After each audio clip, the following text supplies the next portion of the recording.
This spotlight on Sauvignon Blanc is a deep dive into Sauvignon Blanc, its characteristics, viticulture and vinification techniques used, as well as where it's grown in the world. The spotlight tightly follows the WSET Level 3 specification and pulls together information from across the entire textbook into one place. Before we jump into the spotlight, don't forget this podcast is only one tool available from 3050 to help you pass the Level 3 exam.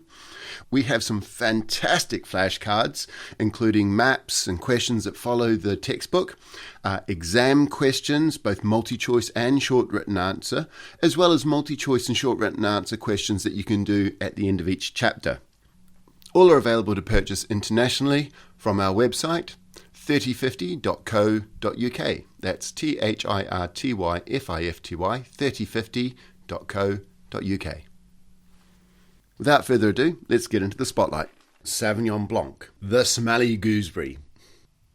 Sauvignon Blanc is one of the world's few grapes with an intense aromatic aroma and is loved and loathed by some. But it is the aromatic intensity that some have described as cat's pee on a gooseberry bush that makes it stand out. And technically, some of the aromas for Sauvignon Blanc are also found in cat's pee, strangely enough. But I like to think of Sauvignon Blanc as being the smelly gooseberry. In this spotlight, we're going to look at the grape variety, the methods used to make Sauvignon Blanc, and where it's made in the world.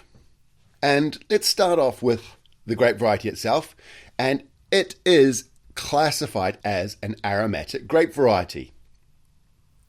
Aromatic grape varieties are known for their intense aromas, and the flavours you get from Sauvignon Blanc often express the climate. Cooler climate Sauvignon Blancs often have green apples, asparagus and whetstone flavours. As the climate warms up, you'll get into more elderflower, passion fruit, green pepper, gooseberry. In terms of climates that Sauvignon Blanc likes to grow in, typically you'll see cool to moderate climates, but you will see it grown in warmer climates. Here, when it's grown in warmer climates, they tend to harvest the grapes earlier to hold on to the acidity, and that results in wines with noticeable herbaceous characters to it.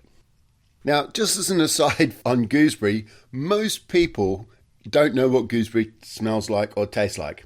As a Kiwi, I spend a lot of time thinking about wines that are supposed to taste like gooseberry without really understanding what gooseberry smells like. In the end, after growing a gooseberry bush myself, buying loads of canned gooseberry and eating loads of different gooseberry products, I've decided that gooseberry has a floral aroma, a bit like some floral air freshness. Now, looking at Sauvignon Blanc in the vineyard, it is a vigorous growing grape variety, and if you're not careful, it will focus on producing vegetative growth and getting large at the detriment of grape quality. So to get the best out of Sauvignon Blanc, you need to use a lot of canopy management, or grow it in very low fertility soils that will naturally manage its vigour. It can also crop at very high levels, producing flavoursome wines. Although when you're in warmer climates producing large crops, the wines tend to be quite herbaceous. It also tends to go through the final stages of ripening very quickly, meaning picking dates are very important. So when you're growing Sauvignon Blanc on soils with high fertility, this leads to high vigour and with rapid ripening towards the end, mechanization to manage the canopy and harvest is very common. The definitive style of Sauvignon Blanc is Marlborough, and the development of canopy management in New Zealand and the adoption of vertical shoot positioning was instrumental in creating what was in the 1980s the new reference for Sauvignon Blanc.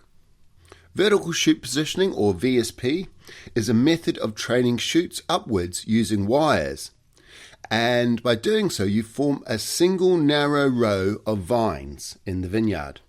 A single row with shoots reasonably apart helps to keep the canopy open and is great in wet areas where fungal disease can be a problem. In hot climates, those shoot tips are allowed to flop over and create shade for the grapes and part of the vine. Now, vertical shoot positioning, or VSP, can be used for both replacement cane and cordon spur. And depending on where you are in the world, both cordon spur and replacement cane can be used. And as I said earlier, mechanization is really important for good quality Sauvignon Blanc if the soils are fertile, in which case vertical shoot positioning with its single row means that canopy management and mechanical harvesting is possible.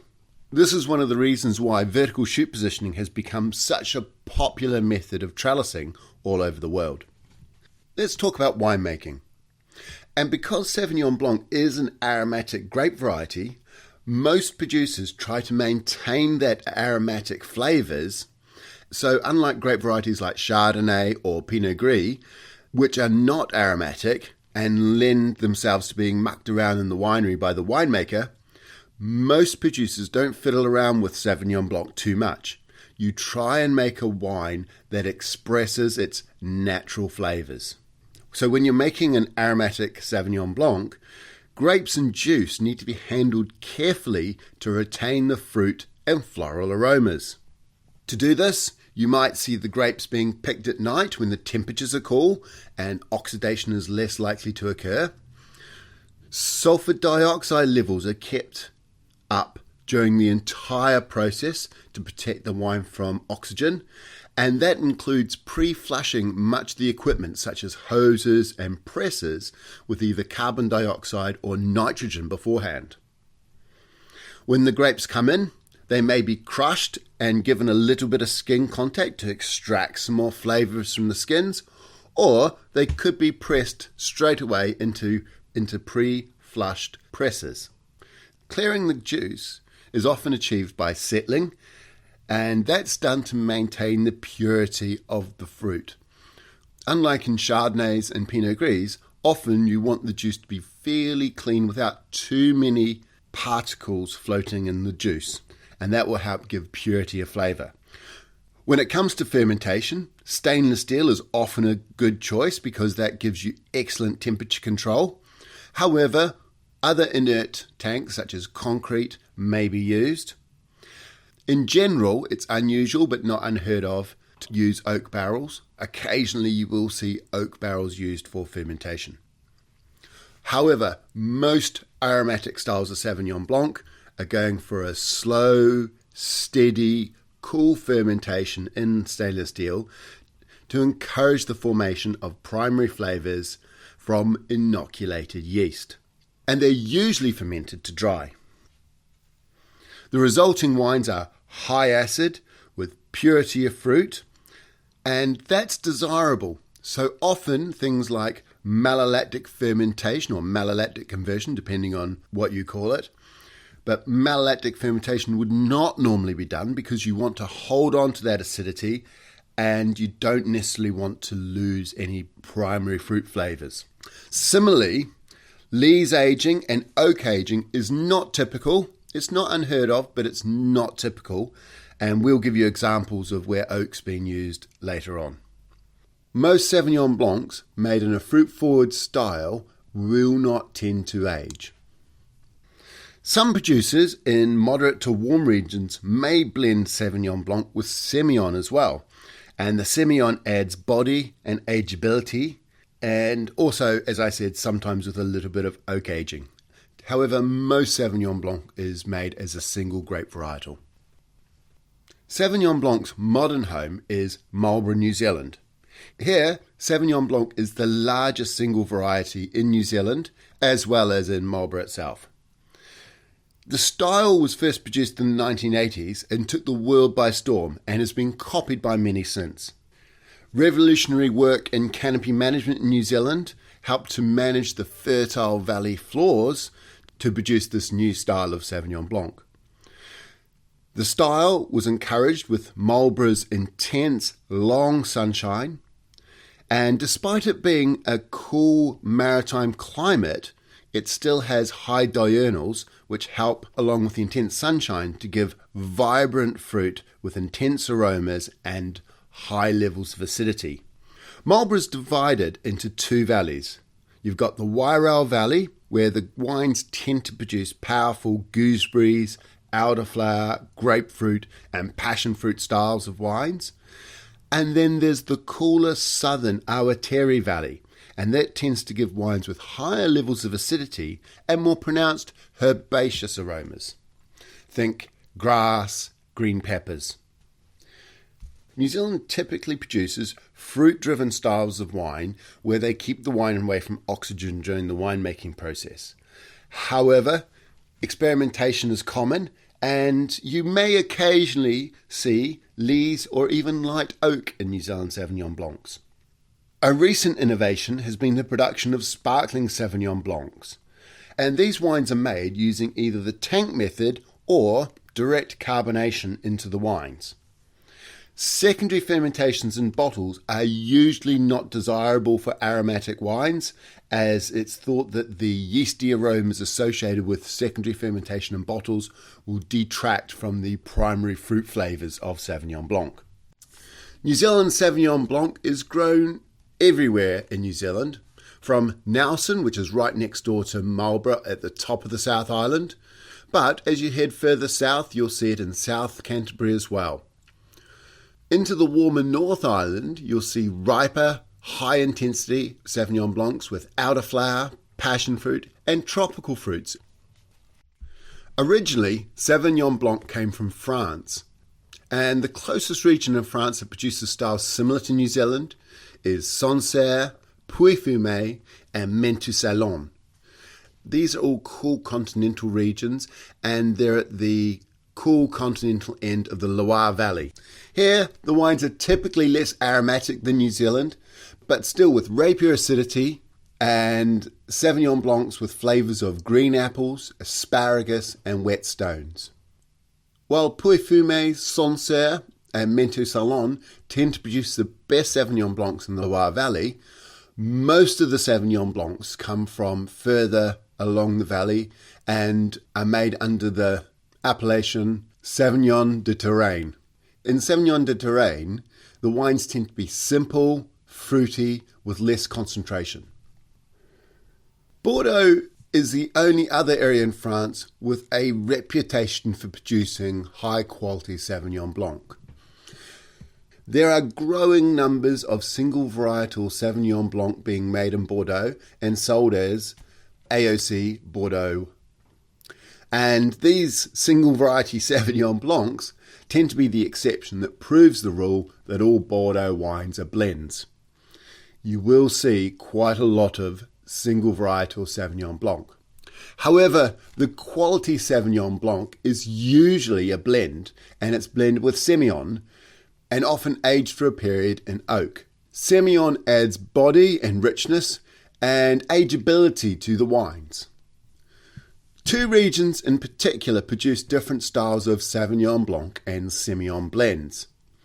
Pesset-Léon produces excellent, ageable, dry Sauvignon Blanc Semillon blends, with oak making the wines rounder and giving toasty notes, often with part of the wines undergoing some form of barrel fermentation. The other style of Sauvignon Blanc blend is from Sauternes. Here, Sauvignon Blanc adds acidity to the botrytis-infected Semillon grapes to make sweet wines. Also, while not technically in Bordeaux, Montbazillac, just to the east of Bordeaux, also has a reputation for producing sweet Sauvignon Blanc Semillon wines. In the south of France, warm Mediterranean southern France is dominated by Sauvignon Blanc and Chardonnay. These two grape varieties have replaced many of the traditional grape varieties grown in southern France. However, because they're not native to the region, the wines tend to be used for IGP wines as opposed to AOC wines. In the southern France, high volume Sauvignon Blanc is typically picked a little bit earlier, and the wines tend to have a herbaceous characteristic and less intensity than you'd expect in New Zealand. In the rest of Europe, Sauvignon Blanc is not common, but it is grown in Spain as an international variety in a number of places, In particular, the Rueda region, with its warm continental climate and wedged in between Ribera del Duero and Toro on the Douro River within the Castilla León region, here Sauvignon Blanc is often blended with at least 50% Verdejo to produce a range of styles from simple fruity wines to rich barrel-fermented versions. In the USA, the best Sauvignon Blancs are typically grown in California's cooler coastal areas, making wines with ripe citrus flavours. However, cheaper everyday Sauvignon Blanc comes from the warmer regions such as Central Valley. Now, the US sometimes calls Sauvignon Blanc Fumé Blanc to describe the wine. And Sauvignon Blanc, labelled as Fumé Blanc, often, but not always, are made with these wines having some oak influence. So there's actually three confusing kids, if you like. They are Pouilly Fumé, Pouilly Fusé, and Fumé Blanc. The way I remember it is, if it's Pouilly, like in Pouilly Fumé or Pouilly Fusé, so Pouilly wines are French, and Fumé means it's Sauvignon Blanc. So Pouilly Fumé is a French Sauvignon Blanc. Pouilly Fusé is French, but not Sauvignon Blanc. And Fumé Blanc is Sauvignon Blanc, but it's not French. Moving on to South Africa, and South Africa can produce some very good Sauvignon Blancs. Here, the warmer climate limits it to the cooler coastal regions, but you've got regions such as Constancia, Durbanville, Elgin, Elm, and Walker Bay. Here, the warmer climate often means that the grapes need to be picked earlier for Sauvignon Blanc to hold on to its acidity, and the wines can be quite herbaceous. South Africa, along with Chile, produce some examples of Sauvignon Blanc closest to the New Zealand style. Chile's Alki Valley in the far north has high sunshine and cool sea breezes, and has a reputation for producing Chile's best Sauvignon Blancs. In fact, cool sea breezes and misty mornings also help San Antonio produce excellent Sauvignon Blancs, and in particular, the cool Leda Valley within San Antonio has a reputation for Sauvignon Blancs. The final country we're going to look at is Australia, and Sauvignon Blanc is widely planted in Australia, and in particular, South Australia's Adelaide Hills, with its moderate climate, has developed a reputation for concentrated passion fruit Sauvignon Blanc with high acids. Many other Australian regions will blend the high acid Sauvignon Blancs with Semillon, and in particular, Margaret River in Western Australia produces Sauvignon Blanc Semillon blends with gooseberries and tropical fruits. Okay, that ends our look at Sauvignon Blanc. Hope you enjoy. Cheers and good drinking.